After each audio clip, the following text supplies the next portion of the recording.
Hello family, कशा आहात? मजेत ना? बघा मी डीमार्टमधून चायपत्ती आणली होती, पण चायपत्तीला जरा पण चव नव्हती. मग त्याच्यामध्ये मी 50 ग्राम विलायची घेतली. विलायची कूट करून चायपत्तीमध्ये मिळवली. इतकी चांगली चायपत्ती झाली ना ही आणि चायची चव पण इतकी छान वाढली ना याच्यामध्ये. तुम्ही नक्कीच करून बघा घरी, असं तुम्हाला आवडेल.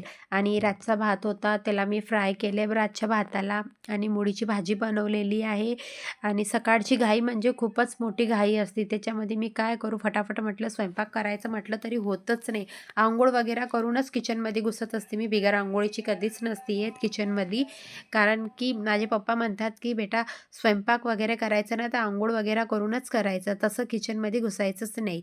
आणि श्रीला मी हा फ्राय केलेला भात देत आहे आणि फटाफट त्यांना चपाती आणि पराठे फटाफट बनवून देत आहे फटाफट, की म्हणजे त्यांचं लवकर जाणं होईल कामाला. कारण की ते घरातून लवकर निघत नाही ना तोपर्यंत माझे काहीच कामं होत नाही. हो गया क्या पूजा, हो गया क्या पूजा फक्त मागच बसत असतात. आणि किचन माझं मी तुम्हाला दाखवलंच किती चिकट आणि घाण. लोकांचं किचन किती छान वाटते ना. मला पण ह्या किचनमध्ये काही ना काही ऑर्गनाईज करायचं आहे, म्हणजे काही फ्लावर वगैरे लावायचे आहे काही ना काही. तर पण मी मग फ्लावर कुठं लावू? एक तर माझ्या किचनमध्ये कॅमेरा ठेवायला पण जागा नसते. काय करू, कुठं ठेवू? मग मी काय करणार आहे, ते स्टिकर भेटत असतात ना ₹5 ₹10 वाले, ते घेऊन येईन आणि मस्त किचनला सजवेल आणि नक्की तुमच्याकडं शेअर